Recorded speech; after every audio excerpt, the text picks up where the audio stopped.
இந்திய ஜனநாயக கட்சியின் 4வது மாநில மாநாடு கடலென திரள்வீர் கடலூர் பிப்ரவரி 8 வேப்பூர் பாசார் கடலூர்.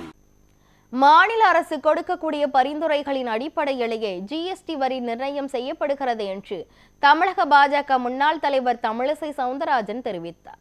சென்னை ராயபுரத்தில் பேட்டியளித்த அவர் ஜிஎஸ்டி வரியை பொறுத்தவரைக்கும் நேரடியாக மத்திய அரசு விதிப்பது கிடையாது என்றும் தெரிவித்தார்.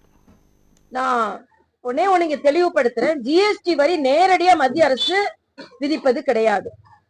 ஏற்கனவே இருந்த மதிப்பு கூட்டு ஏற்கனவே இருந்த வரிகள் 16 வரிகளை சேர்த்துதான் ஜிஎஸ்டி போடப்பட்டிருக்கு.